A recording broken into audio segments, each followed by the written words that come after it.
Good evening, good afternoon, depending on where you are joining us from. My name is Angie Forbin. We are live on Facebook and on YouTube. The name is the same as the handle. For those of you who are joining us for the first time, my name is Angie Forbin. We are live on Facebook and on YouTube. The name is the same as the handle. Thank you so much for joining us. Issa Tchiroma has come out with a fiery ultimatum giving Mr. Biya 48 hours to release all prisoners who were detained in the heat of post-electoral crisis that saw at least 50 people die in Cameroon.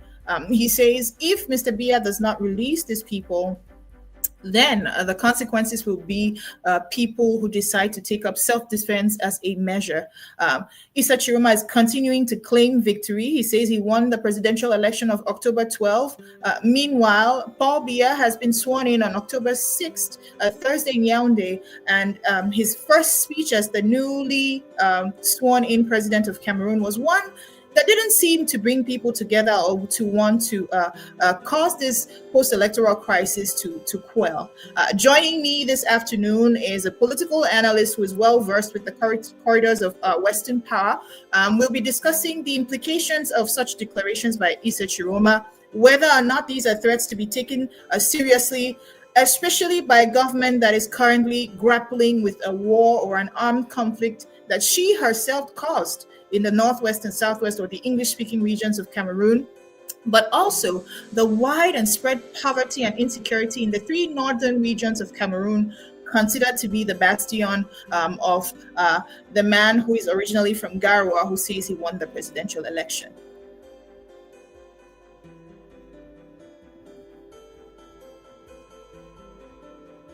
Eric Acha, it's such a pleasure to have you. Good afternoon. I know you're joining us from London. Good afternoon, Angie. It's a pleasure indeed joining your platform this evening. Thank you. Yes, and I'm so happy we're finally able to sit down and have a conversation about the very burning issues of our country. As you know, first of all, on Thursday, of course, Paul Biya was sworn in as was expected by many, and much to the disarray of people who are hungry for change and who went to the ballots and voted something different.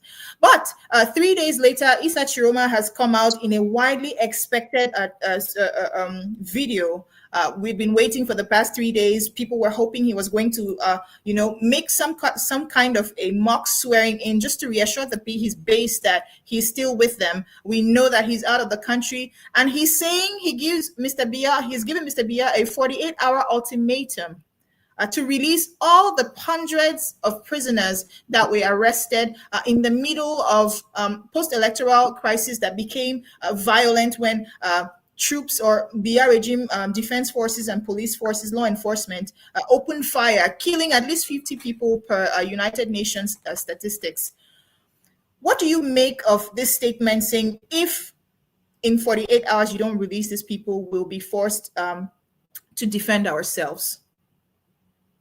Yeah, Angie, I think the statement from President-elect Issa Tchiroma this afternoon may come as a surprise to many, but to anyone who has been following Issa Tchiroma and seeing how he has approached this entire journey of his, which I'm referring to, would know that it's no surprise. And it is something to be taken very seriously, because there are those who would say, oh, it's just another statement. Oh, it's just another threat. Issa Tchiroma isn't bluffing. If we've seen where he has come from, the language he has used before the elections, his approach during the elections and the after elections, how he has compacted himself and delivered his message has been consistent. And now people might have, as was widely speculated, that he may do some sort of a mock swearing in and taking power because Biya did the same thing on the 6th of November.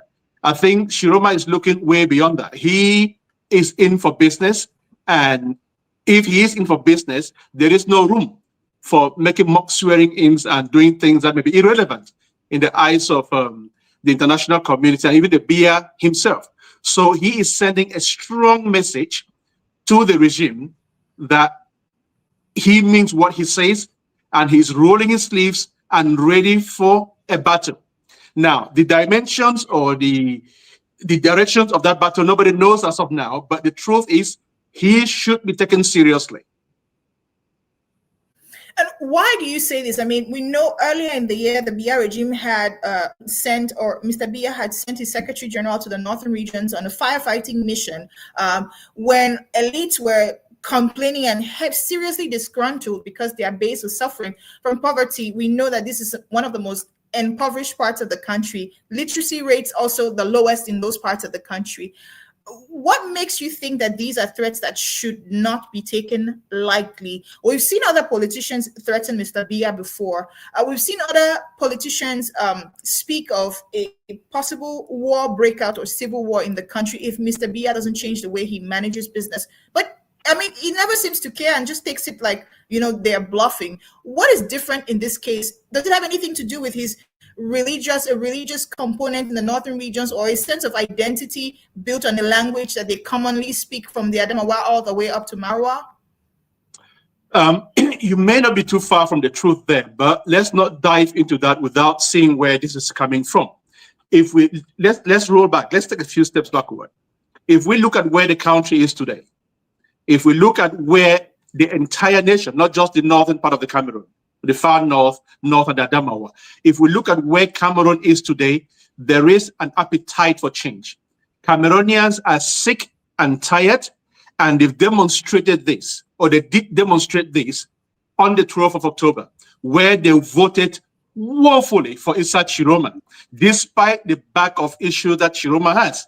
Cameroonians came to a point where they believed it was time for a change, and they went out there, voted massively for Issa Tchiroma. Tchiroma, being a politician, he understands this. He understands the sentiments. He understands the thirst in Cameroonians for change. And being somebody who has been with the system and understands how the system operates, he believes that he knows how to communicate with the people and engage them in a battle which he seemed very ready to fight. Now, the northern base from which he comes from, you and I know it. We are not doubting here. There are people who mean their words. We are not talking here of I don't know. It's not Bafoussam. It's not Douala. It's not Yaoundé. It is the north.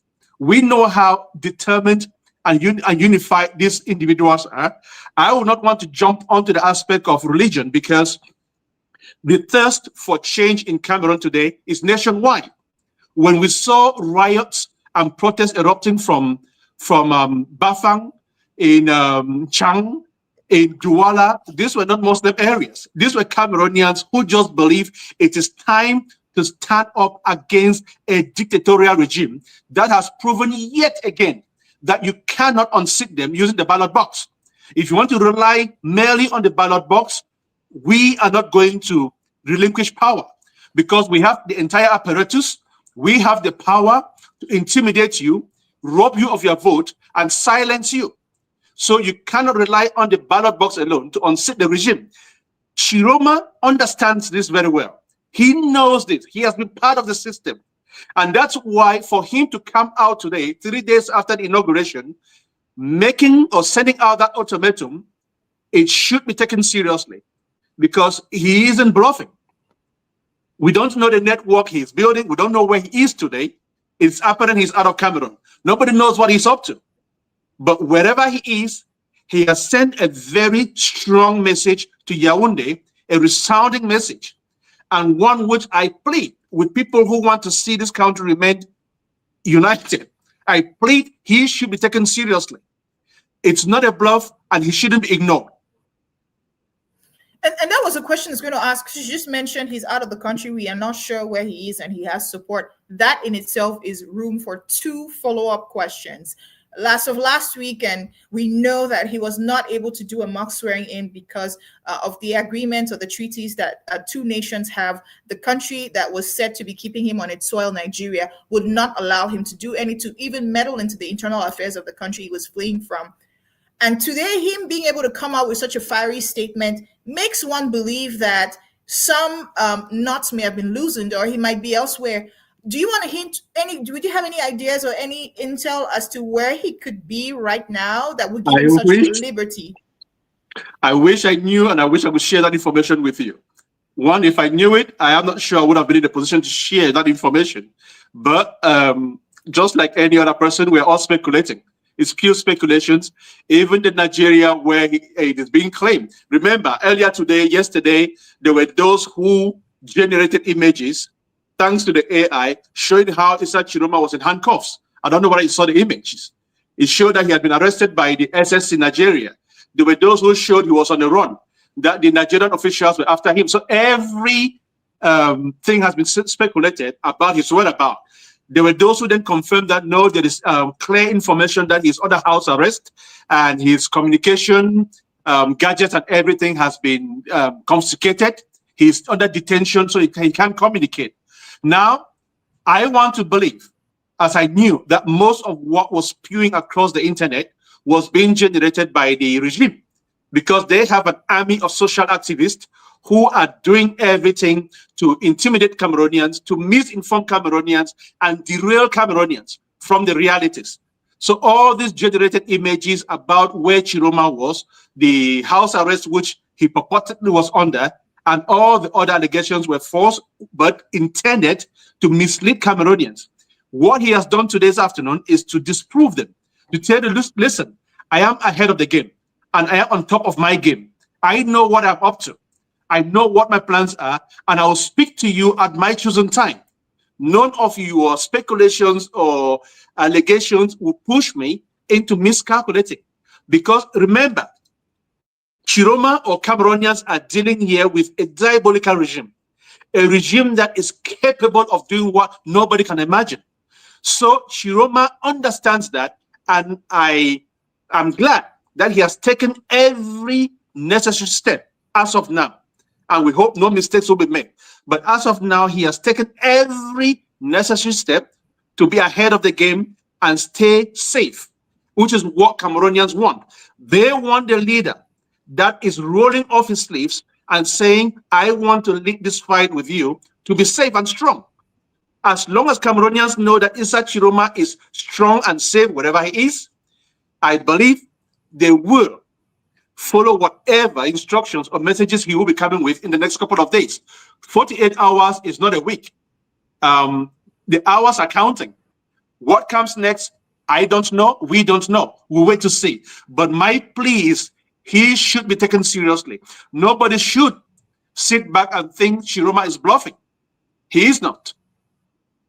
In the 1970s, the Iranian Ruhollah Khomeini was able to, lead a revolt in his country from a small village in France. But, he used cassettes and then, of course, journalists, and was able to continue to keep the mobilization going. Is this the kind of thing we're going to see with Issa Tchiroma as a leader? Is he going to stay out of the country where he happens to be, even though we are unsure of his exact location as we speak? We can only speculate. At this moment, we do not know what Issa Tchiroma has in his back and what he plans to unveil. Now, you are right. You also talked about... Sorry, come again. Go ahead. Now, I was saying, as of now, where we are in the world which we are today and how things are interconnected, Issa Tchiroma doesn't need to be in Cameroon to unravel whatever he needs to unravel.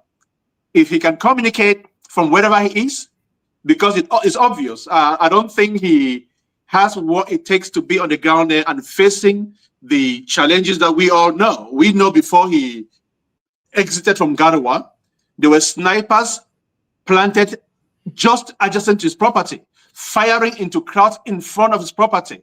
Now you want to ask, what were they up to? What were they intent? Was he the target? Was the population the target? Were they planning to intimidate the population, or what were they up to? These are all questions which everyone who worries or cares about Issa Tchiroma's security would have advised him that where things are today, it will be safe for you to be out of Cameroon. Which even begs another question. If you'd ask me, how did Tchiroma exit Garoua? This is what Yaoundé should be asking themselves, and they should be staying awake every night. If the entire Garoua... Mr. The Biya regime does not know the northern regions and does not know the power inside the power in the northern regions as much as Issa Tchiroma. They are underestimating the network which Issa Tchiroma seems to have established or have built there in the north. This is something which the regime seems to be underestimating. That is his area, that is his home. And you cannot pretend that for these years, or Issa Tchiroma resigned from the government by accident. What we saw happening in June when he stepped down from the government wasn't by accident.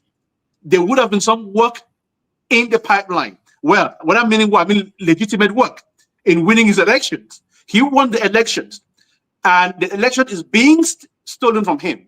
The only thing he's going to fold his arms, sit down and accept it. And Northerners today going to fold their arms and watch their victory being snatched from them with the highest degree of arrogance. When I mean the highest degree of arrogance, I am referring to how the regime in Yaoundé has been concocting itself ever since the 12th. An election that the whole world today knows that Issa Tchiroma won. You stole these elections, you stole the victory, and seem to be celebrating that theft in arrogance. You are popping champagne left and right, telling those individuals, listen, in as much as you voted for somebody overwhelmingly, we are the ones who decide. We have the firepower, we have the military, we have the money.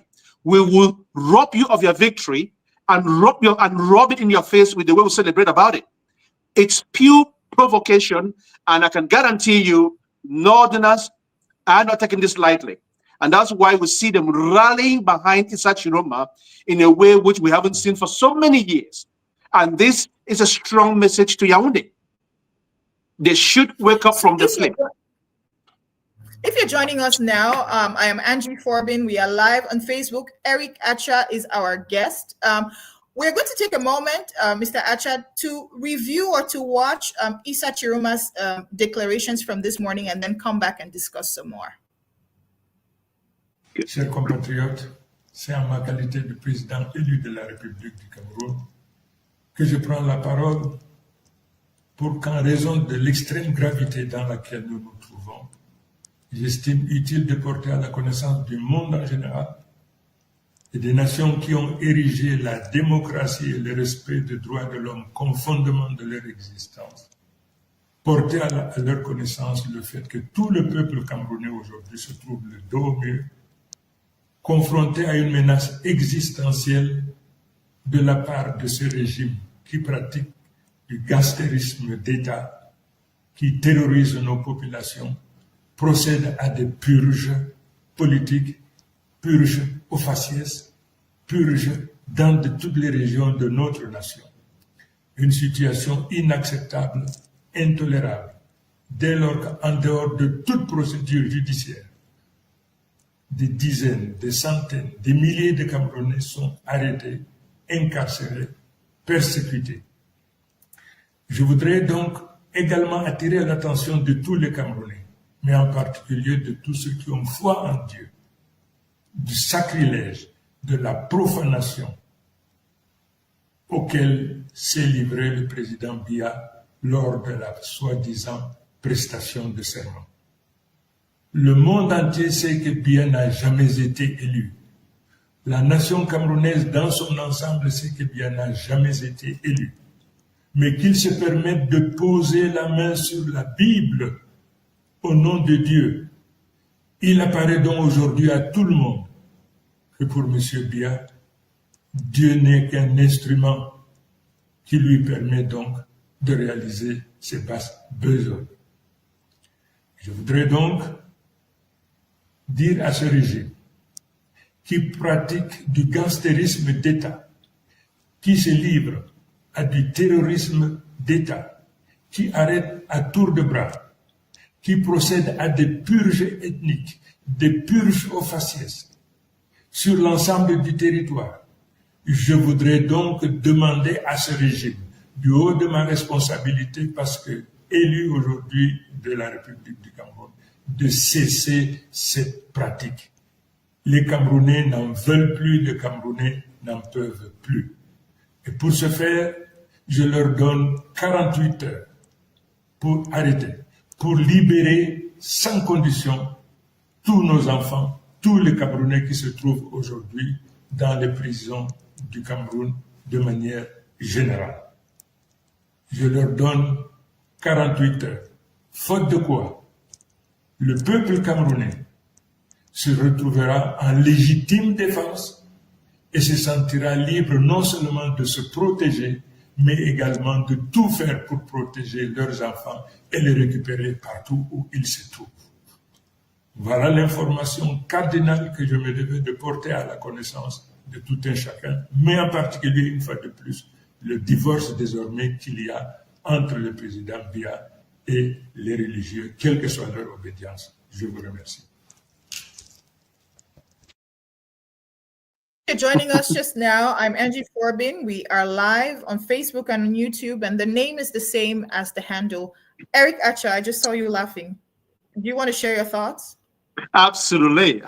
I'm laughing in pain, Sanja. What I'm laughing here, it's not laughter of joy. I'm laughing as I see the danger, as I see what is looming. I hope others are saying it the way I'm saying it. If you listen to the language, if you listen to how Tchiroma was presenting that message there, he wasn't only speaking to Cameroonians. He was speaking to, as well, to the international community. He was speaking to partners not other than the Cameroonians. He's calling the attention of the world to the situation in Cameroon and making them bear witness to what may unravel in Cameroon. When you hear him talking of state gangsterism, state terrorism, sacrilege, and all those witch hunting, it tells you the gravity of the situation.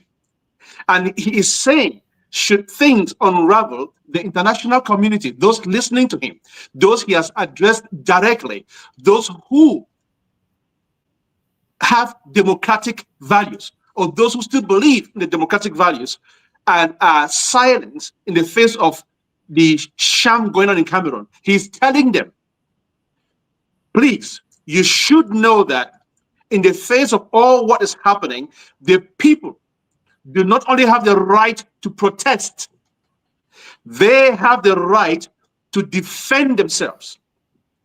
And so we are seeing a devolution of And so we are seeing a devolution of the post-electoral crisis, the same way we saw the Anglophone crisis devolve into the armed conflict, which has been going on for about 9 years today. Do you think that the Biya regime is conscious of the very looming danger of what the implications could be if they did not try to resolve the crisis peacefully, this post-electoral crisis, release the prisoners as a sign of a desire for more social cohesion and appeasement? You are absolutely right. You are spot on that, Angie, because if you look at the steps, the way all this is unraveling, it reminds us all of how the Anglophone conflict morphed from a normal expression of anger, a peaceful protest, to an armed conflict, which we are in now for the 9th year. The steps are all there. The ingredients are all there. And what we are seeing again this time around is people voicing their anger for the elections being stolen. They've protested peacefully, and the response was a heavy-handed military killing, intimidation, abductions of people. The same way we saw the Anglophone conflict. Now, they've gone ahead and inaugurated an illegal and illegitimate president in the north of Biya, and the legitimate president is saying, listen, we've gone through the different phases. We raised the concerns. We protested peacefully. We are now entering a phase where we have to fight for survival, because if we do not fight, they're out to crush us. They're abducting us. There's witch hunting. They are doing targeted abductions of people who were close to Tchiroma. Should they stand by and watch? At what point will they stop? There is no indication the regime will stop, because once they feel like they are threatened, they come back like white lions and trying to eliminate every possible threat that could possibly exist. And Tchiroma understands this.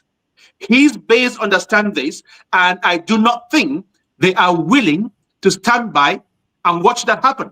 And that's why Tchiroma has come out today telling the world, listen, I am calling you to witness because we have been through the different processes, the steps that would have ensured a peaceful transition in Cameroon. But all that has failed, and we are under threat. And the only legitimate way to be alive or to survive would be to defend ourselves. So he is calling it, that's a legitimate defense. They have the right to self-defense. And that's exactly where the Anglophone conflict moved from a peaceful protest into an armed conflict. When the whole reasoning changed from we are here under threat, it's no longer an issue of we just being arrested and thrown into jail, we are being killed. If we do not protect our people, if we do not defend our people, we will be crushed. And that's what prompted individuals to pick up arms, because they saw that as the only last option. This is where we are heading into. And I pray, and I really pray that Yaoundé listens and avoid another front of a conflict opening up in the north. When I mean a front of a conflict, we know there's already Boko Haram in the far north. That's a whole different conversation. We are talking here about average Cameroonians, normal Cameroonians like you and me, who are not happy with the system, standing up against the system. It's not Boko Haram. It's not some extremism. It's not some ISIS or some foreign ideology that will be brought in to fight. No, these are Cameroonians saying we've had enough.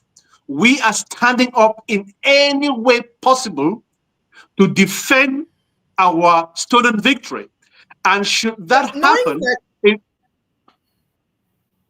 knowing that this is a government that doesn't take too well with threats and doesn't really seem to care. I mean, to speak to the numbers, official UN sources have it that close to 50 people were killed in post-electoral crisis, in the post-electoral violence of last week and the week before in Cameroon. But to speak to the Anglophone crisis, thousands of people have lost their lives, civilians and even troops on the government's side, but also hundreds of thousands of people have had to be displaced because of the crisis. You go a little further out of the country and you look at Tanzania, the eastern part of Africa, hundreds of people, some people are claiming up to 1,000 deaths during protests, but still President Hassan has gone ahead and been sworn in.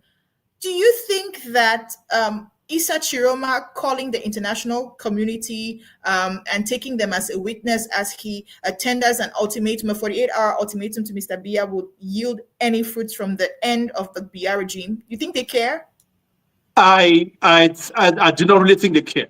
I think Issa Tchiroma himself understands they really don't care, because if they did, I am sure Cameroon would not be where it is today with the Anglophone conflict. We know how that moves. We've seen what's happening in Tanzania. If that international community really cared or had the instruments that were capable of stopping such atrocities from happening, they would have used them. But they do not have it, and they do not care. But it doesn't stop somebody like Issa Tchiroma from calling their attention to it. And I believe, when I interpret and try to analyze the context in which Issa Tchiroma made that declaration, he was doing so. So should anything happen tomorrow? Because as we've guessed, we do not know what he is planning. We can only speculate. We do not know. But he is telling Cameroonians and the world that should anything happen tomorrow, I shouldn't be held accountable, because I gave the warnings, I called your attention to it, and I told you time is running out. Stop this before it happens. It's always very easy for a conflict to break out. To contain it is a whole different conversation. In as much as the regime is adamant and arrogant and rude and doesn't listen or doesn't seem to care, what they have learned over the past 9 years is that it's very easy to declare a war. In as much as you underestimate a people. If a people are determined, you will have a hard time resolving that war militarily. The Anglophone conflict is an example. When Biya stood at the tarmac and declared a war on the Anglophones, the plan was, go in there, my strong military, get this job done within 3 weeks and get back to your base. That was the whole plan. That was the whole idea. But 9 years on, Cameroonian military men are still falling. Cameroonians are being killed. People are being displaced. Kids are unable to go to school because regions, areas in these Anglophone regions are ungovernable. Biya has lost control. Don't mind what they keep telling us here. There are areas in these Anglophone places where they are ungovernable. The regime has no control over them. How do you explain, Angela, for 9 years, the Anglophone territory under or partly under the control of these fighters have successfully changed a working day, a Monday? I'm sure you're aware of this. They've successfully turned a Monday into what they call a country Sunday, to use their lingua franca. It's a ghost town day. It's a lockdown day, which is respected across the territory. Nothing happens on that day, and people over the years have become attuned. They've become used to it. They know that you plan your day knowing Monday is not a working day. Government officials also respect that day, strangely. Now, these were just the Anglophones. Has Biya got what it takes to fight a war in the far north, in the north, and Adamawa? Should a conflict open up in that area? They don't. It's simple. They do not have it. They do not have it. What makes the northern regions different in terms of crisis, where the regime to have to manage a conflict there or crack down there? What makes it different from the Northwest and Southwest? Some political pundits believe that the Northwest and Southwest, which the regime has really not been able to, despite the loud sounding and the arrogant phrases, as you put them, has not been able to completely quell the rebellion there, or the self-determination of the amber guard of the crisis. People believe that that part of the country is easier to manage if crises were to break out than the northern regions. But you, as an expert in these things of conflict management and major crises in the world, what is your reading? Have the northern regions of the country been a hotbed for a rebellion waiting to happen? And if yes, what are the stakes? I mean, I know that if we're speaking of the northern regions, we can't only speak of the northern regions. We would be speaking about the east, that is close to the Central African sub-region, and the Republic of Central African, which at some point was considered a failed state with all the rebels that we had there and the security challenges that that part of that country was facing. But also you have the turnout of protesters from the eastern regions were not something that you would want to neglect.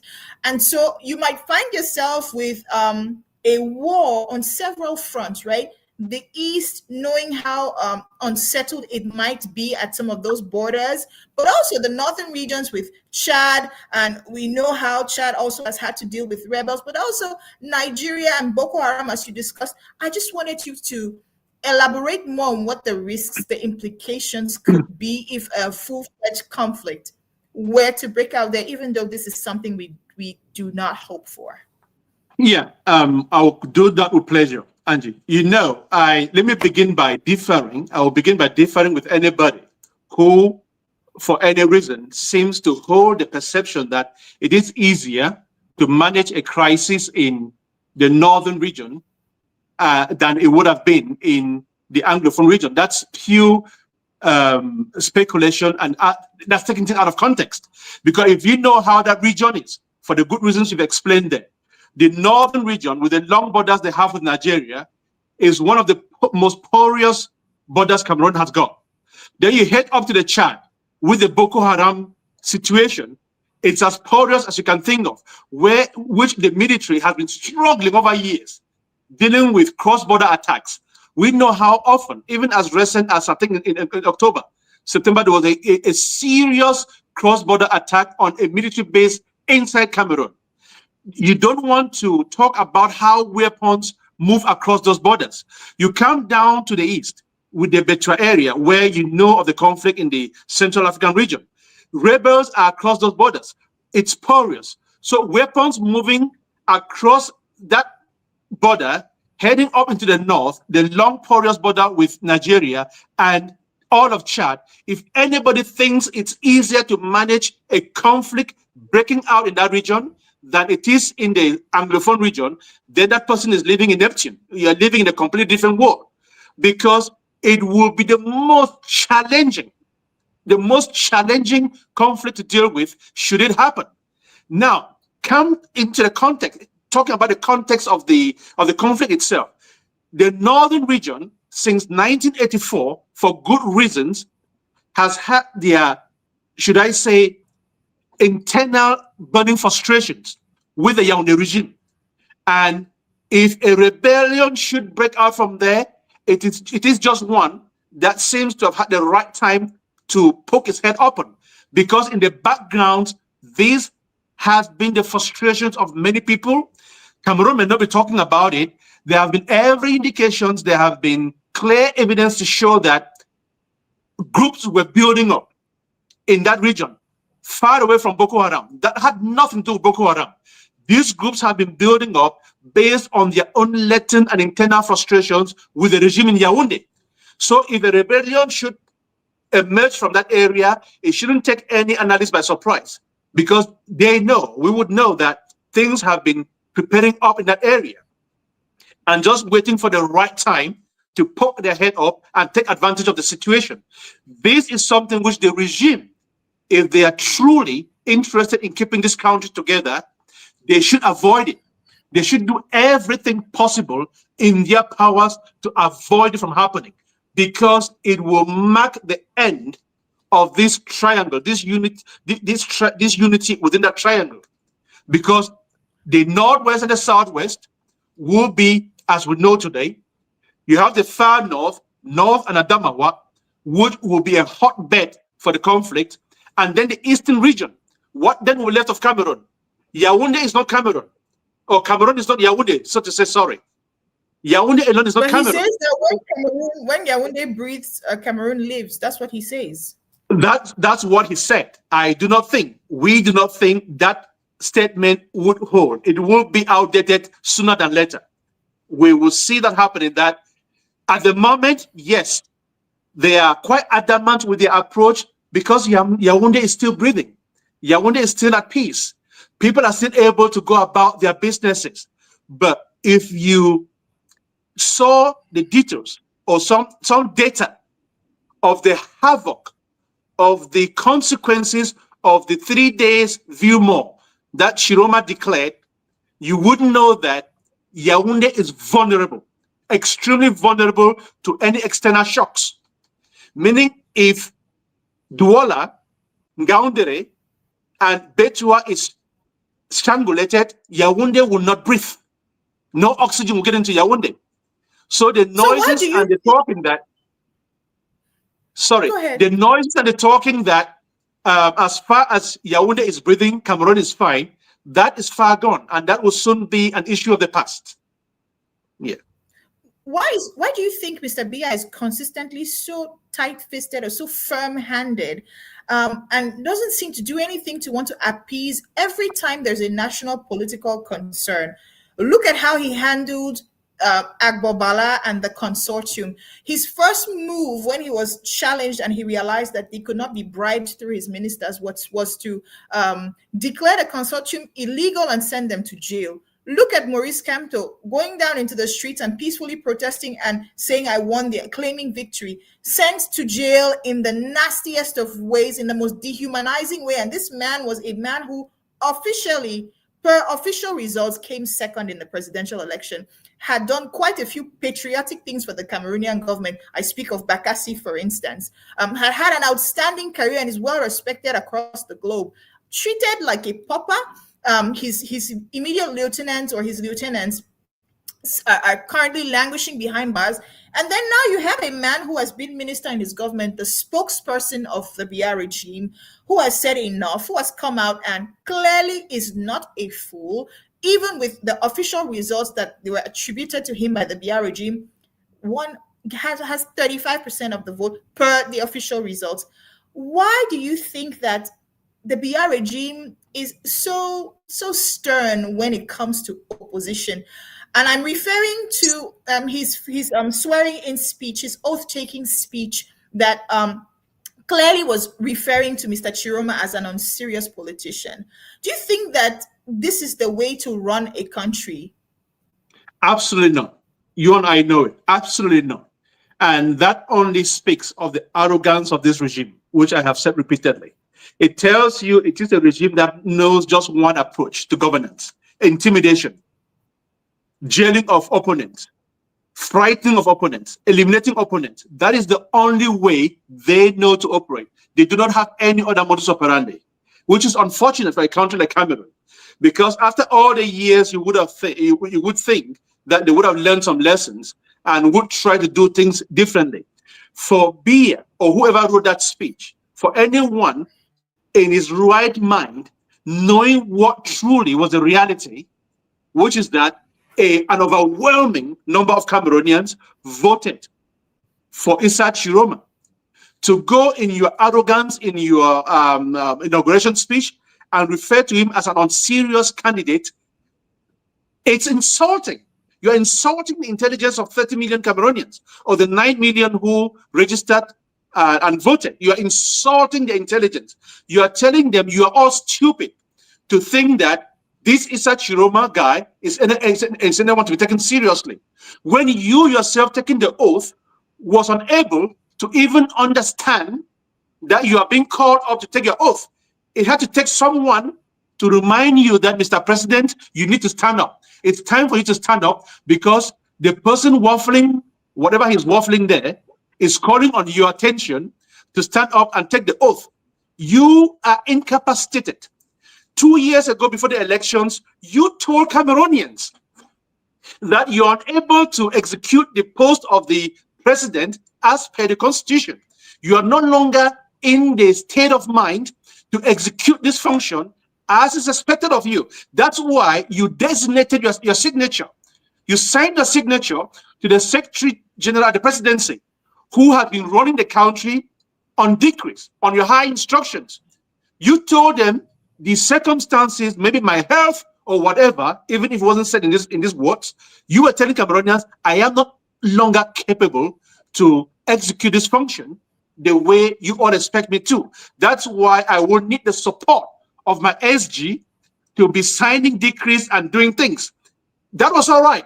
Cameroonians allowed you, say, okay, Papa, you're old enough, we will support you till the last day of your mandate.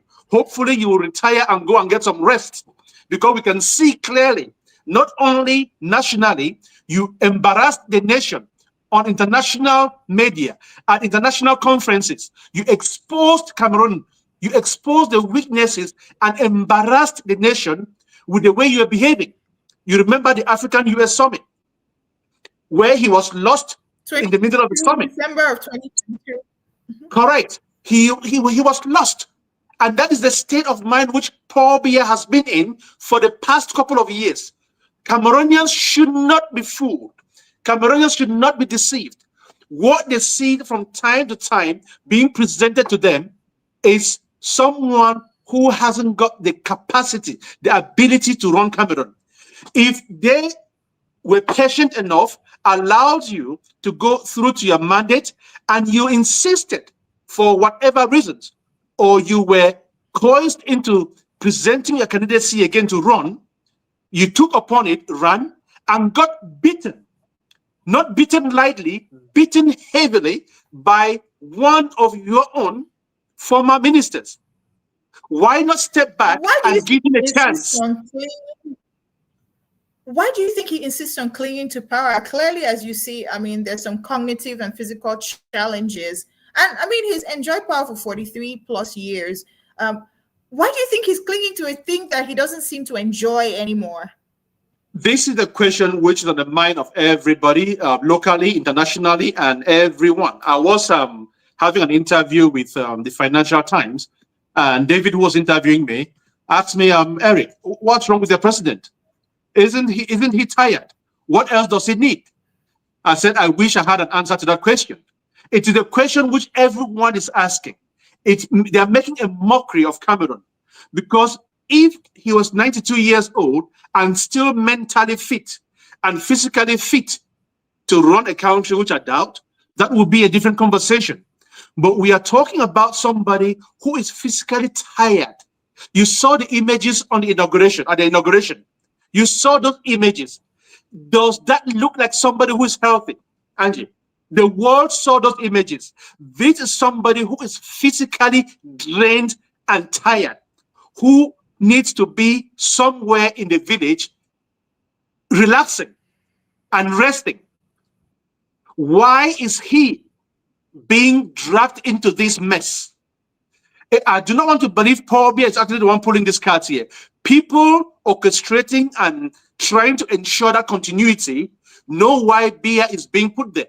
They are not doing what they're doing for Paul Biya, because as we all know, there is nothing else Paul Biya needs. It's not money. It's not a legacy. He has messed up the legacy. Those dragging and keeping Paul Biya there is doing so for their own selfish reasons, because they want to ensure the continuity after Paul Biya through a very rigged process. That's what is being planned there. It's not for Paul Biya. We all know Paul Biya cannot be there for 7 years. But the question then is, what is being orchestrated? Who is in the play? What are they trying to play on Cameroonians? Are Cameroonians, the principal question remains, are Cameroonians going to stand by and accept it? Issa Tchiroma is saying no.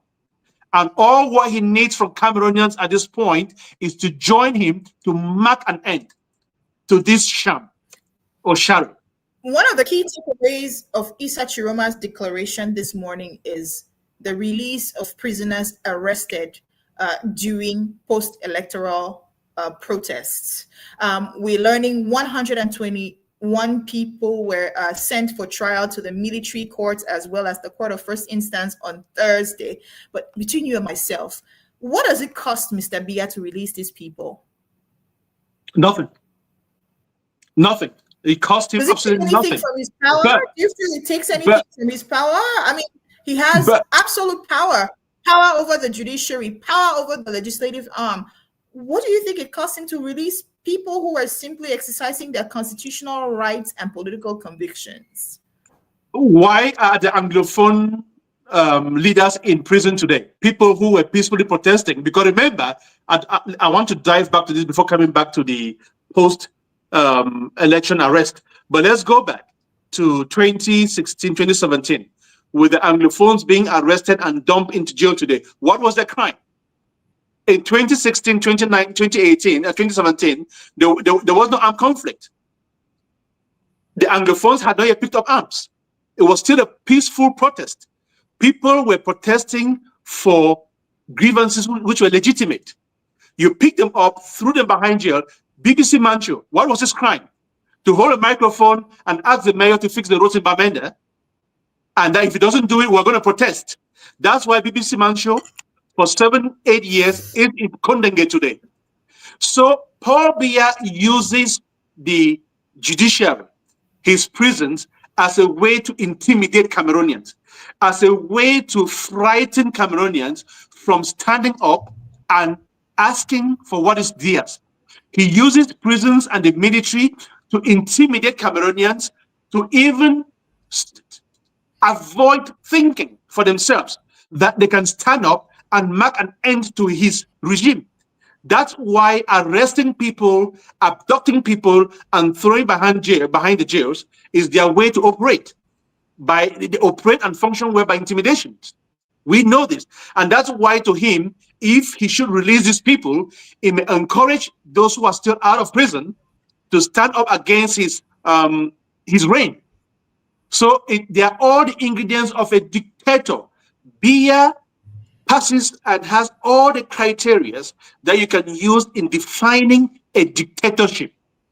We see they're all there clean and clear. And one of my favorite sayings, which I never forget airing, is that with dictators like Paul Biya, they never know when the power has left them. They never even know or see when they're falling until they fall, because they always believe in that ultimate power. They always believe we have that military, we have the power, and they believe in that until the day they are falling. And that won't be long for Paul Biya. To wrap this up, Eric Acha is our guest. I'm Angie Forbin. We're live on Facebook. Issa Tchiroma has given the government of Mr. Biya 48 hours to release prisoners arrested in the course of post-electoral protests, calling on him to step down and to respect the will of the people that was shown in the ballot. And he believes and has some very serious claims to believe that he won the presidential election based off of the information that emerged from the ballots on the night of the 12th of October. My question to you, Mr. Acha, because he spoke of self-defense, is a question about the funds. Where does he get the funds from? I mean, because these are pricey mobilization organization. I remember with the Anglophone crisis and eventually conflict, there were monthly and weekly contributions from people all over the world to ensure that on the ground, people had what they needed to be able to carry on with the cause that they felt was important to them. How is Issa Tchiroma mobilizing funds, and where are they coming from? Early on in our conversation, you kind of hinted that he had a solid backing, and so I know you're in the secret of the gods. Do you want to share one or two things with us? And even if you don't want to speak about his case specifically, how are funds generated or garnered for such initiatives? And then, anyway, yeah, go ahead. No, sorry. I was saying before I answer that question, I just want to quickly rectify something. You said Issa Tchiroma is not claiming to have won the elections. He won the elections. I just need to make that clarity. He is not claiming. Issa Tchiroma, based on all the analysis, based on all the publicly available evidence, won the elections. It's not a claim he's making. I just wanted to clarify that before answering the questions on the funds. If you want me to proceed or you want to finish the question, you tell me how you want us to go. I can proceed with answering the question on funding. The issue, you, and obviously, you are not alone. There are many credible civil society organizations that have said it beyond any iota of doubt that he is the winner of the presidential elections. And based off of the return result slips or the vote tally sheets that we saw, we believe what you are saying. Now back to our questions. How does he mobilize funds to be able to pressure the government or put her in a tight corner? and you were talking here of a former minister who has been with the government for over 20 years. We are talking here of a former convicted Cameroonian alleged to have been part of a coup d'etat, which was orchestrated by the regime. Yeah, in 1984. Let's not go back to that story. It's history. We are talking about somebody who has had a track record of frustration, of a mixed track record, that of frustration and that of working with the regime. And all along this journey, Issa Tchiroma has been establishing his network. And besides the network, which I would not want to delve into, besides that network, millions of Cameroonians voted for Issa Tchiroma. Millions of Cameroonians who are capable, I'm emphasizing, who are capable to fund whatever that's needed to be funded to protect their victory, voted for Issa Tchiroma. If he makes a clarion call just on Cameroonians alone, without delving into external partners or other international partners, just on Cameroonians alone, Issa Tchiroma can be confident to get whatever he needs, the support that he needs to retain his victory or to reclaim his stolen victory. He doesn't need external partners or foreigners to step in with whatever they need to. I am not saying that's not possible or those are not options. They could be options, but what I'm emphasizing is that Cameroonians are capable of providing the support that is needed to retain and reclaim their victory. The Anglophone struggle was a small little struggle against an almighty regime. 2 cubes of sugar. Two cubes of sugars. Yeah. Thanks for the reminder. These were 2 cubes of sugar that should have been melted within 3 weeks. 9 years on, those cubes are not melting. What more? My question of the is, northern region? if you were to whisper in the ears of Paul Biya today, how do you suggest that we de-escalate this? There is one way out. There is one way out, and I wish, or I hope, I know many of them there, when they do listen to your program, they do watch it even in private, and I am communicating, I'm talking now directly to them, that they are listening to us. There is one way. If you love Cameroon, and want to ensure some little legacy for Paul Biya, if you want Paul Biya to exit the political scene in Cameroon through the main door, please do what is right and de-escalate this tension. It is not too late. We know you've gone through a process, a sham process, to inaugurate Paul Biya, but it is not too late. It is not too late to call for a national reconciliation conference, sit down and hand power, give to Caesar what belongs to Caesar, and ensure peace and serenity in the country. Because what you're about to unleash, it is not Tchiroma unleashing something. What you all in Yaoundé are about to unleash may be regrettable. It may be regrettable. So please avoid it. Let's avoid bloodshed in Cameroon. Enough blood has been shed in Cameroon. It continues to be shed. Let's not open another front. Please do what is right and give to Caesar what belongs to Caesar. Give to Cameroonians what belongs to Cameroonians. I am not saying it's such Tchiroma. Return to Cameroonians their stolen victory. That's my message. Eric, it's been a pleasure having you. We hope to have you again soon as we continue to follow these developments and see how they unfold. Do you have a final word before we say our bye-byes? Thanks, Angie. The only thing I would want to say before even saying, I want to thank you for the brilliant job you've done throughout this period. It's unfortunate I know we've tried a few times. I didn't quite have the time to jump onto your program here and share my thoughts the way I would have loved to, but I believe things are beginning to calm down and we'll have more opportunities to look and analyze some of these issues. And my final words to Cameroonians is this. This is an opportunity for you, Cameroonians, to set yourselves free. It is an opportunity, one which you or I or any other Cameroonian would not want to lose it. Because should you miss this opportunity, it means you are preparing yourself for another 50 years. I mean, 50, I'm not exaggerating. If you miss this opportunity now to change Cameroon, prepare yourself for another 50 years, because what we have now may not be available again for a long time. There are factors that are in play. Many factors are in play. And it takes a generation to have these factors ready for a country to set itself free. So use what is available now and free yourselves. Do not be intimidated.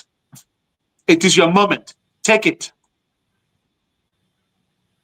Well, thank you so much. That was Eric Acha. I'm just going to read a comment as you say goodbye. De-escalation is possible only if Biya is capable of 2 things: accept to convene in the next 45 days in national conference, accept to resign, and free all political prisoners. That was from Delwanda Delor. We appreciate your contribution. Eric Acha was our guest, but don't go away. Stay on.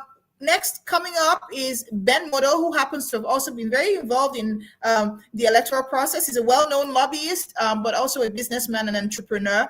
He shares with us his thoughts after Issa Tchiroma's declarations of this morning, fiery declarations from this morning, giving the government a 48-hour ultimatum to release all the prisoners that were arrested during post-electoral protests, or else self-defense will be more than welcome, and that's the line that he's going to be following moving forward. I'm Angie Forbin. We are live on Facebook, on YouTube. The name is the same as the handle.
What a time to be alive.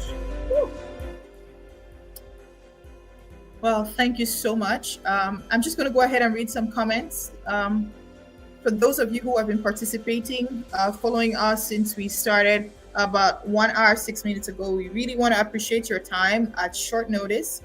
Ben Modo will be joining us not too long from now to discuss the current political dynamics of our country. Issa Tchiroma's fiery statement, his ultimatum, 48-hour ultimatum to the Biya regime. Biya's inaugural speech that didn't seem very conciliatory. What the implications are and what an uprising in the northern regions could mean for Cameroon in terms of national security, but also in terms of the economy. Foku Kojo, I want to appreciate your time as well. Thank you so much. Eric Acha was our guest. And coming up next is Ben Modo. We'll be discussing the current stakes of an Issa Tchiroma on exile in an unknown destination. Some sources have it that he is in Nigeria, but others say he might have moved, given the fact that earlier in the week he was unable to make a statement for diplomatic reasons based on the treaties between Cameroon and Nigeria. We are told he was not able to carry on his intentions of a mock swear-in because Nigeria would not allow him to do so because she would not want to get into trouble with a partner country. Before Acha says, very cruel regime, 43 years, nothing to show. Ludovic Lado, mon père, bonjour. Congratulations, Eric Acha. Before Acha, correct. Menjo and other people who are watching, we want to appreciate your time. Again, as we said, Eric Acha was our guest. And coming up next, Ben Modo is going to be discussing one of the methods. He's a well-known lobbyist, and he thinks that an armed movement has been born following Issa Tchiroma's statements calling for self-defense if the Biya regime refused to release all prisoners.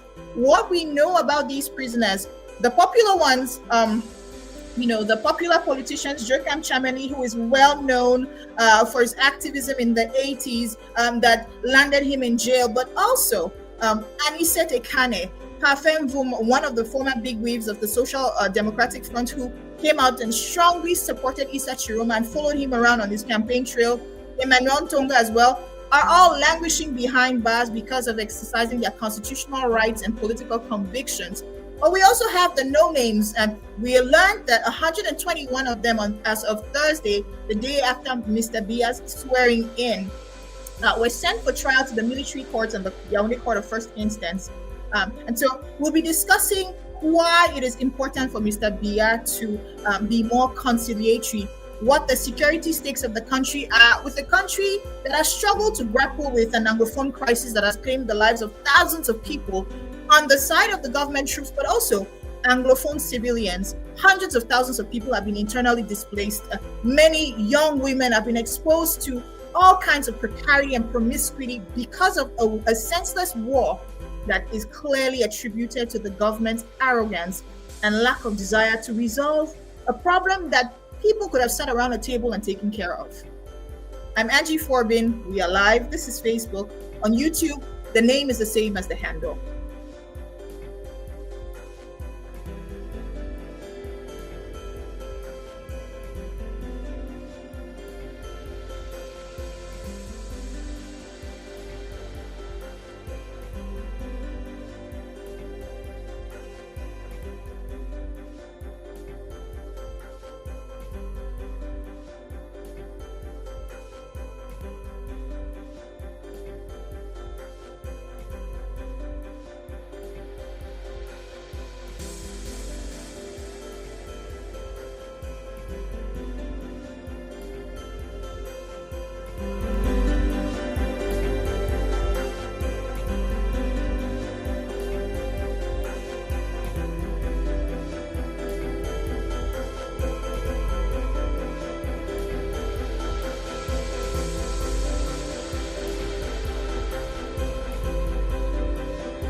It's me again, and it's been 1 hour, 10 minutes. We've been live here on this platform, and I'm so happy for all of you who joined us today.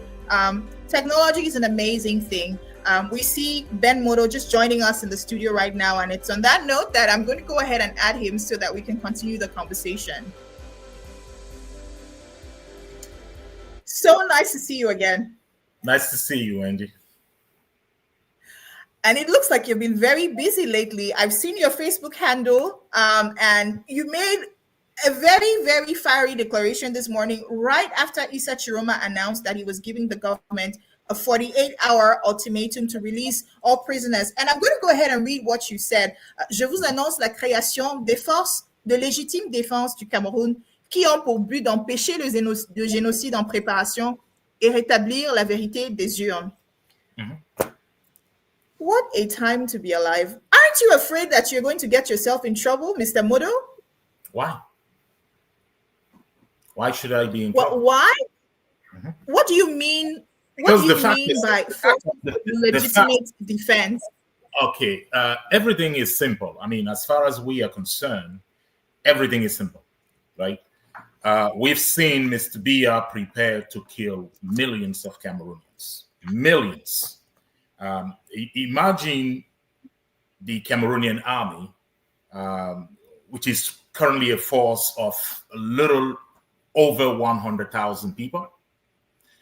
And imagine that that army is being handled differently, depending on whether you are from the south or part of the center region. So if you are someone from the army and you are from the littoral region, or you are from the north region, the west region, and so forth, you are not going to have munitions. It's happening right now. It's happening as we speak. So what could be the reason for a government that knows that it's not won the last election? What could be the reason for such a government to make sure that only people coming from their places are allowed to have munitions? There is only one reason why a full government, like the Cameroonian government, would want munitions to be in the hands of only a few. That is, they are preparing a genocide. We saw it a few days back. We saw it about 10 days ago when Cameroonians. Why would the government want to prepare a genocide against its own people? Let's look at what happened about 10 days ago. Cameroonians took the streets because they protested, they peacefully protested against the electoral mess up that happened. You know, Mr. Biya stole the election, and Cameroonians took the street to make sure that their voices are heard. And while they were manifesting peacefully, the government of Cameroon sent people, armed forces, to go out and kill Cameroonians. As we speak, the official tally is about 40, but the reality is that that number is over 200 Cameroonians dead, killed by this government. Mr. Modo, you are well introduced. Just a quick follow-up question. You are well introduced, or you used to be well introduced in corridors of power, Biya regime power. Some of these people, I know they still access you. Do they know who gives such orders, shoot to kill orders? Do they know? Do they really know what's going on the field? The president of Cameroon, as we speak, and we've said this over the last few months, we said Mr. Biya is out. When he's allowed to speak publicly, he takes drugs, comes forward, and he can read something. But outside of reading, Mr. Biya is a real mess. However, he is still responsible for what's happening. So we know that Mr. Biya, Mrs. Biya, Mr. Ngongo, Mr. Ayolo, Mr. Baboke are the people making sure, and lately, Mr. Etoga, who is basically the real Minister of Defense, they are the ones making sure that Cameroonians are killed. And we are not going to let that happen. We cannot let that happen. We saw in Rwanda in 1994, we saw when people last behaved like that, 1 million people from Rwanda were killed. 1 million. And in about 100 days, those people were killed forever. Just imagine that. 1 million people killed in less than 100 days. And those people were behaving as the people from Mr. Biya's camp are behaving right now. Pushing forward the idea that it's only the people from their ethnic group should defend their leaders. Pushing people out to go out and speak against other ethnic groups, and trying to rally their own ethnic group, to fight and and stand around and for Mr. Biya. That is what is happening. And no one in Cameroon, no one in the world can say that they are not seeing what is happening. It's happening in broad daylight. In his speech this morning, he spoke of ethnic cleansing as well as witch hunting. We all saw you that. grew up in the northern. You grew up in the northern regions of the country. How, as a man who is from the center, but very much from the north as well, how do Northerners feel about the perception of persecution or feeling of persecution from the government? You know, if you underestimate this regime, if you underestimate the ability of this regime to do what we are saying they are planning, then you don't read history. Just take a look at what happened before 1984. There was a coup, and so many people from the northern part of the country were killed. You know, I'm not saying they plan or it's gonna happen. I'm saying we saw that. We saw a regime that made everything and did everything in their power to make sure that people from the northern part of the country are killed without any due process. It did not happen. And they were killed and they disappeared by hundreds. And we can see right now the same regime that did that in 1984. That same regime is still doing the same thing, planning to do the same thing. 10 days ago, they gave munitions to only part of the army, and those who had munitions killed Cameroonians, over 200 Cameroonians as we speak.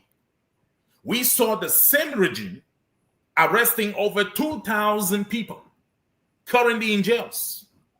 So how do you think that people from the northern part of the country would feel? They feel bad. They feel disappointed that a regime would lose elections and still do everything in its power to control and kill people.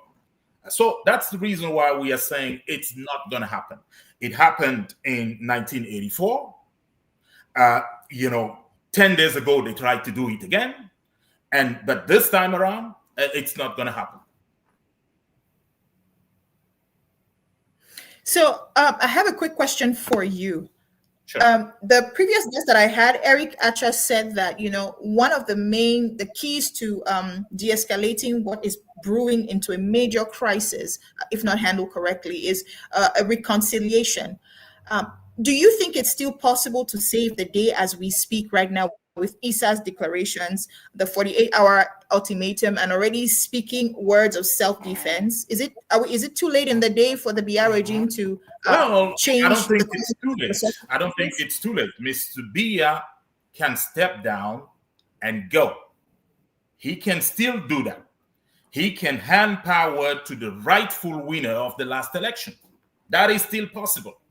Mr. Biya can do that. Mr. Ngongo can do that. Mr. Mvondo Ayolo can do that because they are really the true presidents of Cameroon. So what is expected from them is simply to step down and hand power, transfer power to the rightful winner of the last election.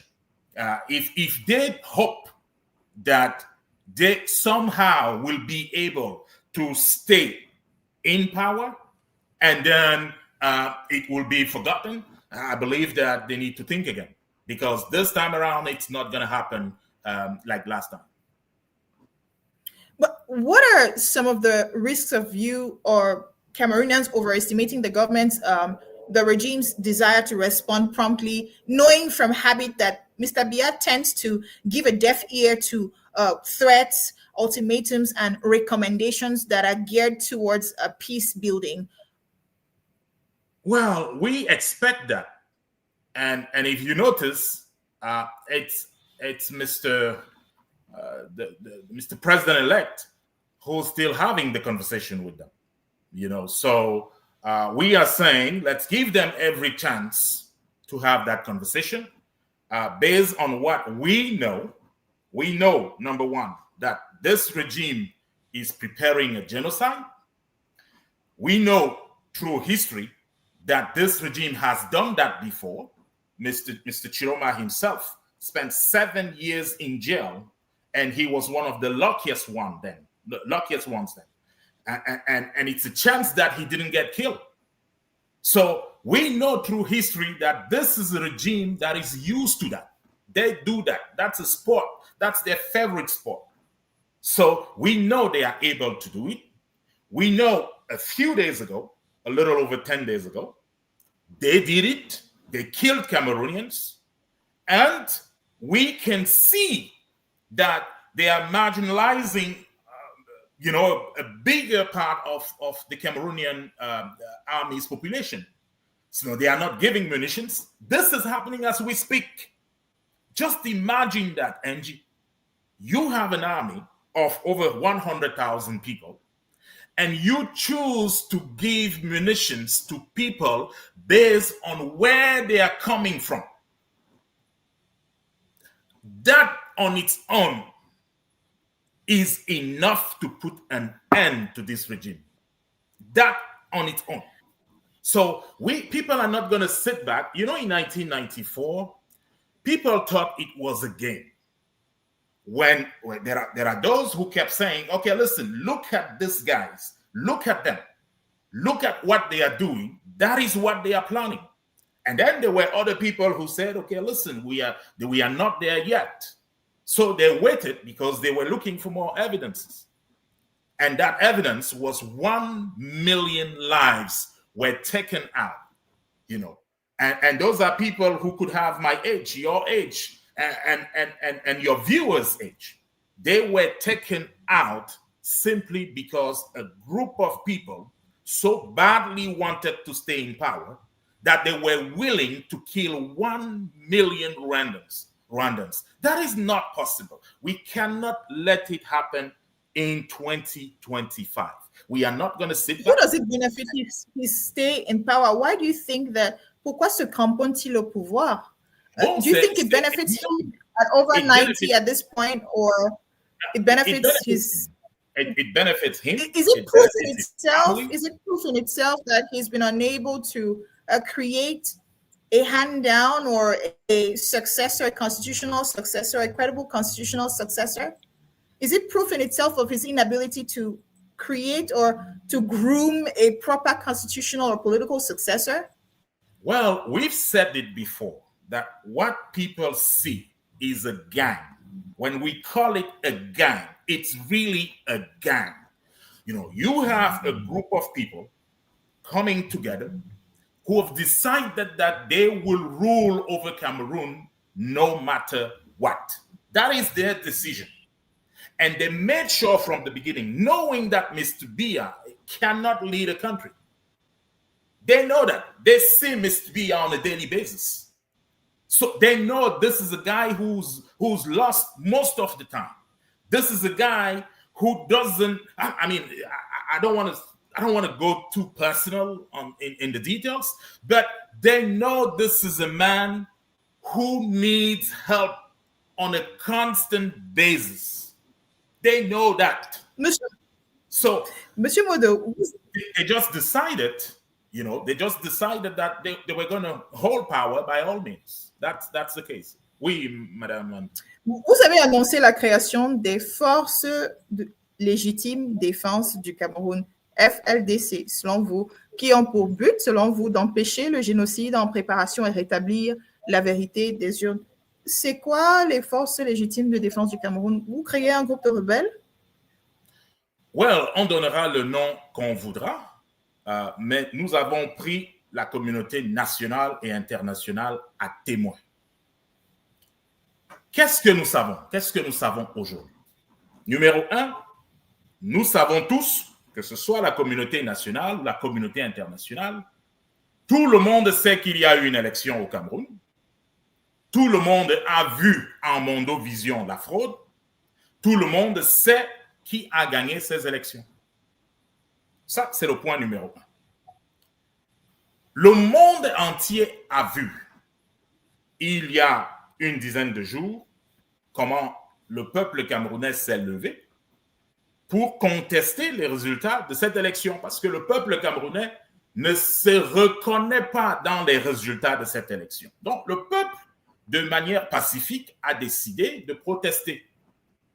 Et devant la face du monde, on a vu des ressortissants d'une certaine ethnie qui sont dans l'armée tuer de manière systématique les membres du peuple camerounais.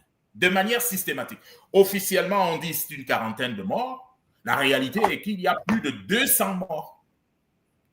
On sait aussi que ce régime-là, le régime de M.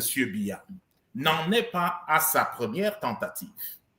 En 1984, en prétextant un coup d'État, on a vu des milliers de ressortissants du Nord être tués devant la face du monde. On l'a vu. Donc, nous savons donc, que le régime de M.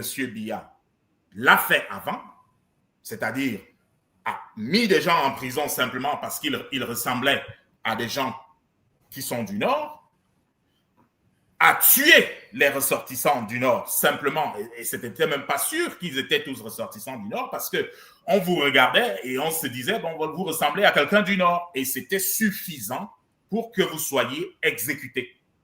On l'a vu, ça c'est un fait historique au Cameroun. On a vu il y a une dizaine de jours le régime de M. Biya tirer sur des gens qui n'avaient pas d'armes. Et on a découvert plus tard qu'en réalité, le régime de M. Biya avait décidé de priver les autres membres de l'administration de munitions, les autres membres de l'armée de munitions, et n'a donné des munitions qu'à des ressortissants du Sud et à quelques ressortissants de la région du Centre, à qui ils ont fait confiance. Alors, on se pose la question, pour quelle raison un pouvoir, un gouvernement, choisirait-il d'équiper une partie de son armée simplement à cause de l'origine de ces personnes? Il faut également savoir qu'il y a un fait qui date d'un mois, parce que le 12 octobre, monsieur Tchiroma a battu monsieur Biya à plate couture au sein de l'armée camerounaise. Donc, dans des endroits comme le quartier général, monsieur Tchiroma a gagné avec plus de 69%. Quand vous faites l'ensemble des casernes sur le territoire national, monsieur Tchiroma a gagné par plus de 60%. Donc, ce régime sait que même dans l'armée, il ne fait pas l'unanimité. Il a donc peur de donner les munitions à tout le monde. C'est la raison pour laquelle les munitions ont été données à un groupe de personnes sur la base de leur origine. Et c'est le mot-clé ici. C'est que vous avez en face un système, un régime, qui est clairement en train de préparer un génocide en armant une partie de l'armée et en refusant de donner les munitions à une autre partie de l'armée parce qu'ils ont peur que ces personnes-là, membres de l'armée, qui sont des Camerounais à part entière et qui ont donc droit également à ce dont le reste des Camerounais a droit, ce régime a peur que cette partie se révolte et planifie donc le génocide. Voilà là où on se trouve. Et c'est la raison pour laquelle nous disons que on ne va pas avoir un repeat, on ne va pas avoir une répétition de ce qui s'est passé en 1994. Parce qu'en 1994, on a laissé des gens qui se préparaient pourtant devant la face du monde, tenaient les mêmes discours. Vous voyez des gens qui sont payés par ce gouvernement, qui vont dans les réseaux sociaux et qui disent devant la face du monde, ils parlent à une ethnie et disent à cette ethnie, mettons-nous derrière, soutenons notre patron, soutenons notre candidat, soutenons notre patriarche. Et ça se fait au vu et au su de tout le monde. Quand Mr. Modo, the thing, Mr. Quand Modo, just a follow-up question. Oui. Okay. Just a follow-up question.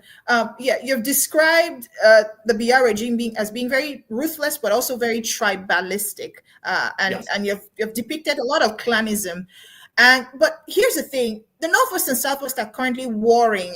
There's been a war on Anglophones, and ever since Anglophones or the amber guild of the Anglophone crisis decided to take up arms in self-defense and determination, the regime has still not flinched. I mean, Mr. Biya is still very much president, doesn't seem to care.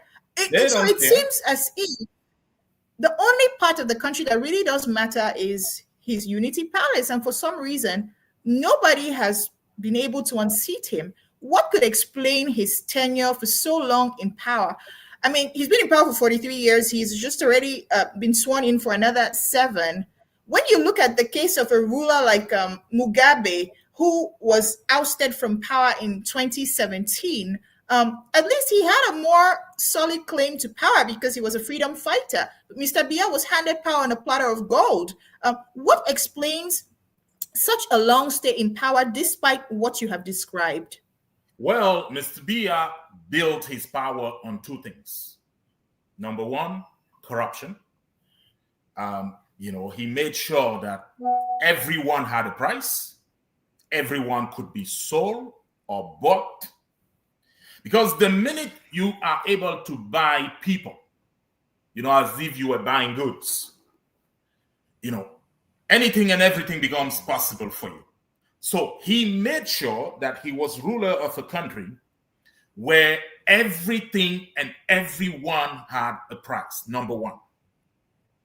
Number 2, and that's the reason why you see all those, elites doing everything in their power to keep Mr. Biya there, because in reality, they are fighting for themselves. Mr. Biya made sure that they have something, and I find it in Cameroon. When I decided to go against Mr. Biya, the first question that was asked of me was, well, you benefited from Mr. Biya, so how come you are now against him? What people don't understand is that very question is the problem.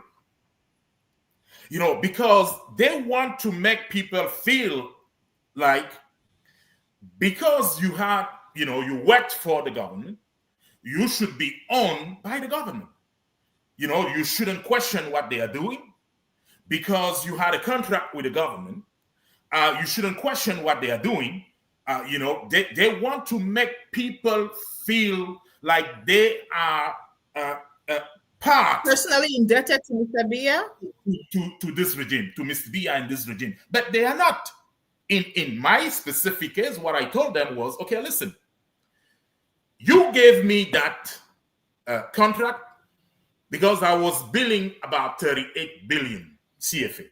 The next guy in line had a bill of 78 billion CFA. You didn't give it to me because you loved me so much. You gave it to me because I was saving money for you guys. So you really are the people who should be indebted to me. And so I don't see in those conditions why they want to make Cameroonians feel as if they owe something to Mr. Biya or Mr. Biya's regime. They don't. That's number 1. So I was saying Mr. Biya builds his power on corruption. That's number 1. And then number 2, he builds his power on ethnic divisions. He wants to make sure not just that the various ethnic groups in the country don't like each other, but he also wants to make sure that they really hate each other, because that's how his power is built. And we saw that a few days ago. We saw that when people from one ethnic, the armed force from one region of Cameroon did not hesitate to kill other people, because they perceived that they were from other regions. That is what is keeping Mr. Biya in power. And that's what needs to change. So your legitimate defense forces that you announced, aren't you afraid that this could be branded as a terrorist group and you could get yourself into trouble? You can the US people can brand that what they want. We are in a country where people have the right to defend themselves. That's a right. And it's a constitutional right. People in the US or people in Cameroon are no less than people in the US. So we cannot say that Americans have the right to defend themselves and Cameroonians don't have the right to defend themselves. That argument cannot be made. So we say, here are the facts. There is one man, one group of people in Cameroon confiscating power, making sure that people are unemployed, that they are willing and ready to go to terrorist groups like Boko Haram or ISIS. He makes sure that if you have something in the country, it's through his own favor, because he wants you to owe something to him. He wants to own you. So when the population says no, he wants to make sure that he kills everyone who says no. And he did that 10 days ago. So remember, we are not talking about things that did not happen. We are saying 1984, thousands of Northerners were killed. Thousands more were sent to jail. We saw that. That is something that happened. We are saying that 10 days ago, Mr. Biya did not hesitate to kill hundreds of Cameroonians and jail thousands of Cameroonians. Those two instances are they call for self-defense. The Cameroonian people have the right to make sure that they can defend themselves. And that's what we are telling the world. We cannot sit back as the world did in 1994, when they clearly sat back thinking that a solution was going to be found, giving time to people to kill other people. 1 million people died in 100 days. So we are not going to let that happen. We are not going to let that happen. And we are saying, based on his track record of killing Cameroonians based on their origin, Mr. Biya or anyone in his camp is not fit to stay in power. So one solution, and the main solution, is that they need to step down and hand power to the rightful winner of the last election. I mean, obviously, we know that he would not do that because Mr. Biya is consistent with the way he has always approached issues. But what if, in an unprecedented move, he were to come out and say that, he wants to create a reconciliation committee, and he wanted you to advise him on who, Mr. Modo, allow me finish. He wanted to, seek your advice or your guidance on who should be involved in such a committee, and told you hands off from the victory, the question about who won or who did not win the election. Would you be open to sitting at a table with him? You cannot be the arsonist and claim that you are the one to find a solution to the fire you just started. You cannot be. Mm-hmm. So Mr. Biya cannot be part of this solution. Cannot. We are not talking about a country that is without direction. The Cameroonian people went to the polls a few weeks back. They elected a president. So this is not a country without a direction. Cameroonians clearly said they want Mr. Tchiroma as president. And Mr. Tchiroma it is. So Mr. Tchiroma should have the right to take his oath and be the president of Cameroon. People who always think that because it's in Africa, they can do what they want simply because they have arms, they have guns, they have munitions, they have an army. Those things have to stop. They have to stop. You win an election, you become the president. You lose an election, you leave office. There is really no negotiation about this, especially in the case of Mr. Biya, who we know that killed Cameroonians based on their ethnic groups, equipped part of the army based on their ethnic groups, their origin. And you cannot lead a country when you discriminate based on origin. It cannot happen. It must not happen. And we are asking the international community to make sure they take the right decision.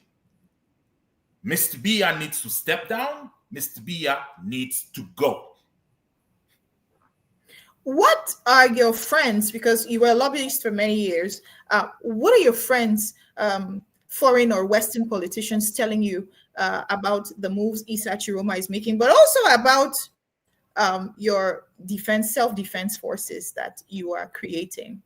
So we don't need anyone's advice on self-defense. You are not going to call your neighbor if you have a gangster getting into your home and trying to kill you. You are not going to be asking for your neighbor's advice on whether you can defend yourself. So this is a case of self-defense. It's Cameroonians have the right for self-defense. So that is no question. So we don't go around asking people what they think on Cameroonians, on the Cameroonian people's right, or Cameroon's people right to defend themselves. No, we don't do that. Now, we also know that they all know internationally that Mr. Biya lost the election. They know that it was a sham election. And all we want them to do is to give, some help to the Cameroonian people and help the people of Cameroon to go back to normal. And going back to normal means, going back to elections. The last election had a clear winner. Cameroonians know it. The whole world knows it. So the winner, the rightful winner of the last election, should be allowed to, to start his job. That's what we're asking the international community. We're telling them, hey, Cameroonians need help. This is the time to help. You are not going to sit back and say, okay, listen, we're going to help in 3 months or 4 months. We need help now for the people of Cameroon. Why do you think the international community has always been timid or tended to be more favorable or less honorable to the opposition? And I speak of this because, we saw the news reporting of some foreign media about Issa Tchiroma, and the tendency was always tilting in favor of the Biya regime indirectly. With the Anglophone crisis was reported as one of the most overlooked crises in the world. Yes, currently, we have 50 people who died during protests. And there's been this big debate about the Western allies or powers not saying too much about the current post-electoral crisis. The United States congratulating for the swearing in and not the election, which was highly awaited and highly talked about by Cameroonians. Why do you think that the allies or the Western countries, when it comes to Cameroon, are very coy? I don't think that. I believe that the West is really, stays really, fair. Game of interest and of interest, and until you think that they're more about their interest, they go about their business. I won't say that. What I would say. Public perception has it that with other countries like the Congo, they are more involved, or they're perceived to be more keen to internal issues of other countries than Cameroon. One thing Mr. Biya has done very well in the past was to frame the conversation internationally, making sure that the truth was not known and could not be told. So, and that's what we are changing. We are going back to say, okay, listen, let's look at the facts. This is the story. And we all are going to be looking at that story. And I'm pretty confident that when we do that, everyone will reach the same conclusion. And that conclusion is simple. Mr. Biya must go. Cannot be allowed to stay in power. And so I believe that if we make our case normally, and I believe we are making it normally, we'll have the right result. One thing I noticed, and as we head out of this short conversation, one thing I noticed is the support and the sympathy that he has garnered from spear leaders of the Amazonian Guard of the Anglophone crisis. We've seen the Tapang Ivos, the Mark Barrettas come out, and even Chris Anu, who doesn't say it openly. You can tell that there's some level of sympathy for Mr. Tchiroma. He has sparked a huge conversation amongst Anglophones, but also amongst those who now call themselves Amazonians. Is there a rapprochement between the two of them? Do you think that he's going to be receiving some level of support from them?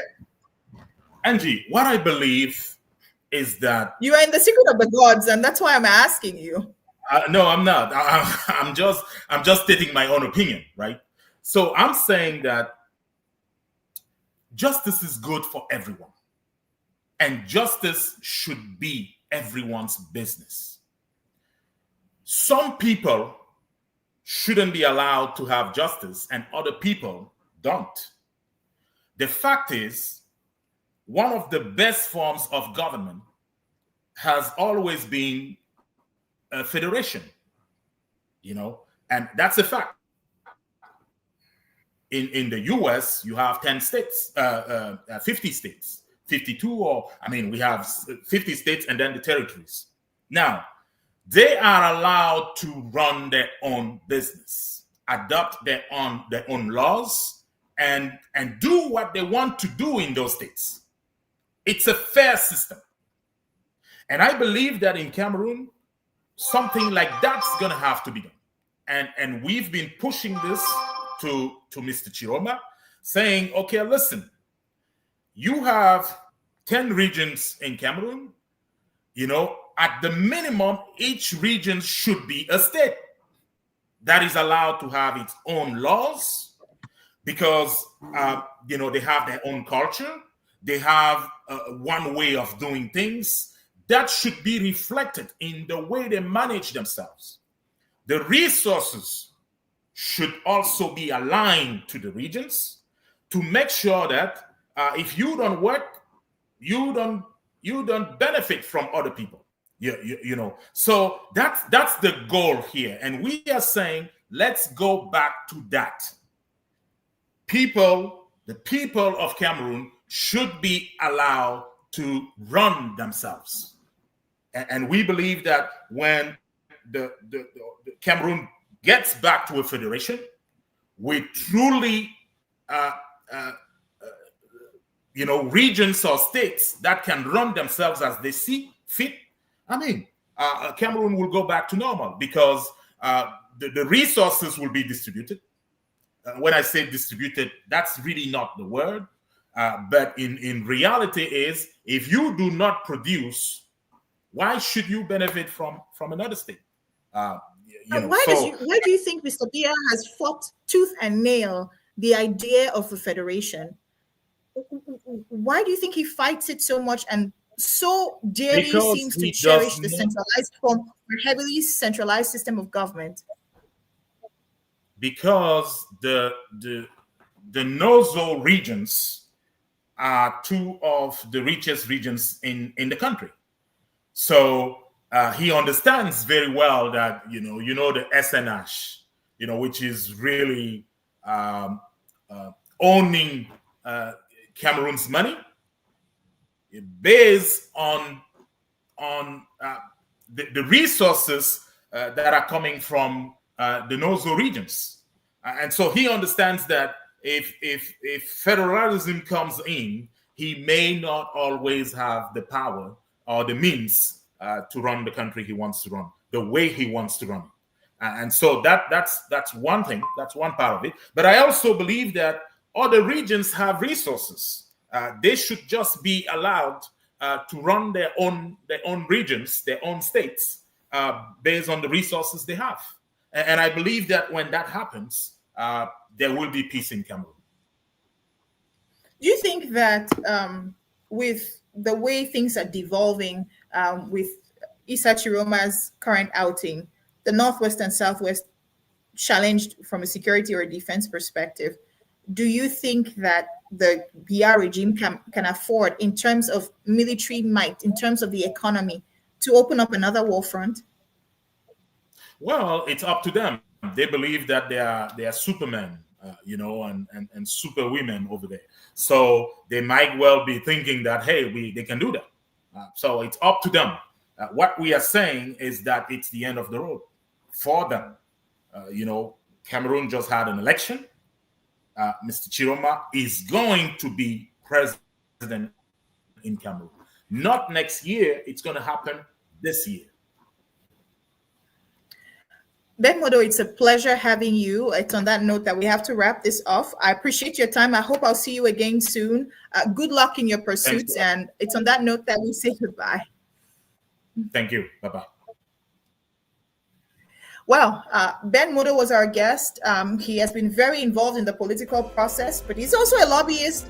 You heard from the horse's mouth. He's creating a defense force, a self-defense force in response to the government's crackdown on peaceful protesters that led to a violent outburst when the law enforcement and defense forces of the Biya regime opened fire, killing 50 people, according to official sources. So on that note, I am going to be leaving you guys, but you will see me on here a little bit more often because we discussed Cameroonian politics, and politics are an important issue that transcend politics itself, religion, and every area of our life. Before I leave you, I want to remind you, hundreds of people were arrested in droves based off of what they look like during a post-electoral crisis. They were picked up at night, they were picked up in the morning. Some were killed and dumped in places where their families couldn't find them. The United Nations talks of 48 people. But as you heard, our guest who just left, Ben Modo, about 200 people were killed, and the bodies are still yet to be found. Families cannot locate them. Mr. Biya was sworn in on Thursday, 6th of October, for an 8th term. He has 43 years as president under his belt, and he's hoping that at the end of the next 7-year term, he would have been at the helm of the country of Cameroon for 50 years, and he will be 100 years old. I'm Angie Forbin. We have been live on Facebook and on YouTube, and the name is the same as the handle.